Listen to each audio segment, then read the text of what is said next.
नमस्कार बंधुरा सम्पास लाइफस्टाइले आपनादेर सबाइके स्वागत। चले एसेछि आरो एकटी नतुन भिडियो निये। आमार आजकेर रेसिपि बेलेर आइसक्रीम।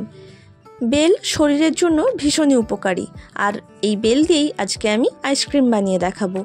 ताहले भिडियोटी शेष पर्यन्त देखते थाकुन। आइसक्रीम बानानोर जोन्नो एखाने एकटी पाका बेल नियेछि। एबार एई बेलटिके फाटिये नेब।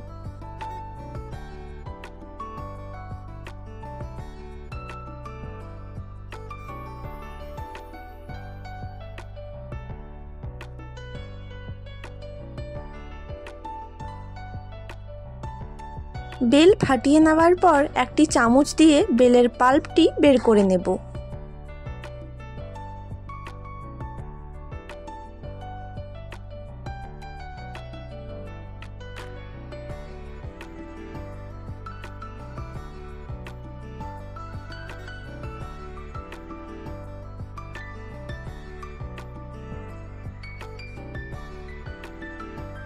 বেলের পাল্পটি বের করে নিয়েছি।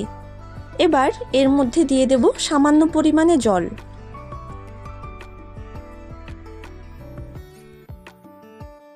অল্প পরিমাণে জল দিয়েছি। এবার বেলটিকে মাখিয়ে নেব।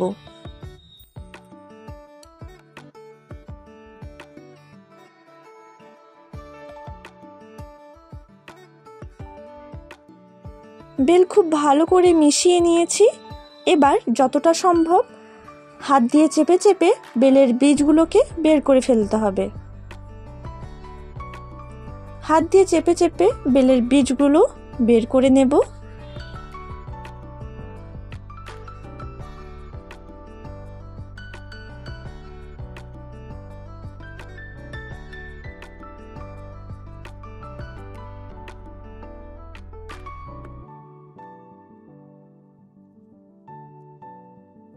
যতটা সম্ভব বীজ বের করে নিয়েছি আর বাকি যেটুকু রয়েছে ওটা ছেঁকে নেব।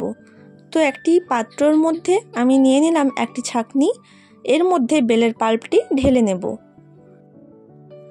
এই ছাঁকনি দিয়ে বেলের পাল্পটি ভালো করে ছেঁকে নেব।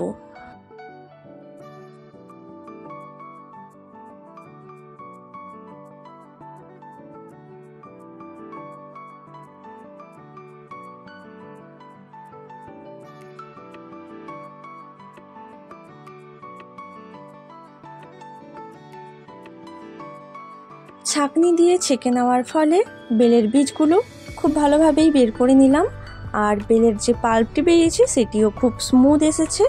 এবার এর মধ্যে দিয়ে দেব 3 চামচ চিনি। চিনির পরিমাণটা এখানে বেশি ব্যবহার করতে হবে কারণ এটি যখন বরফ হয়ে যাবে তখন মিষ্টিটা অনেকটাই কমে যাবে। তো এরপর এর মধ্যে দিয়ে দিলাম দুধ। দুধ আগে থেকে ফুটিয়ে ঘন করে তারপর সেটি ঠান্ডা করে বেলের মধ্যে দিয়ে দিলাম। এরপর দুধের সাথে বেলের পাল্পটি মিশিয়ে নিতে হবে। দুধের সাথে বেলের পাল্প খুব ভালো করেই মিশিয়ে নিয়েছি। এর মধ্যে আর কোনো দানা দানা নেই আর কালারটাও খুব সুন্দর এসেছে। এর মধ্যে আমি কোনো রকম ফুড কালার ব্যবহার করিনি, তবে আপনারা চাইলে ফুড কালার ব্যবহার করতে পারেন। আর ঘনত্বটা ঠিক এই রকম রেখেছি। তো এবার এই মিশ্রণটি আইসক্রিমের মোল্ডের মধ্যে ঢেলে নেব। আপনারা স্টিলের গ্লাসে অথবা কাগজের কাপগুলোতেও আইসক্রিম বসিয়ে নিতে পারেন।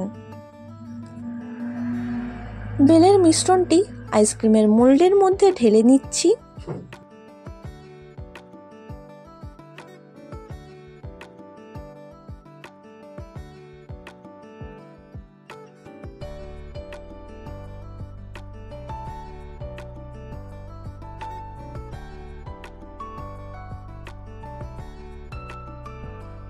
সবগুলোতে মিশ্রণটি ঢেলে নেওয়ার পর স্টিকগুলো লাগিয়ে দিচ্ছি। তারপর এটিকে ডিপ ফ্রিজে 12 ঘন্টার জন্য রেখে দেব। 12 ঘন্টা পর ফ্রিজ থেকে বের করে নিলাম। আইসক্রিম খুব ভালো মতো জমে গিয়েছে। তো আজকের এই আইসক্রিমের ভিডিওটি আপনাদের কেমন লাগলো কমেন্ট করে অবশ্যই জানাবেন। ভিডিওটি ভালো লেগে থাকলে লাইক, শেয়ার এবং সাবস্ক্রাইব করবেন এবং নতুন নতুন ভিডিও আপডেট পাওয়ার জন্য চ্যানেলের পাশে থাকা বেল আইকনটি ক্লিক করবেন।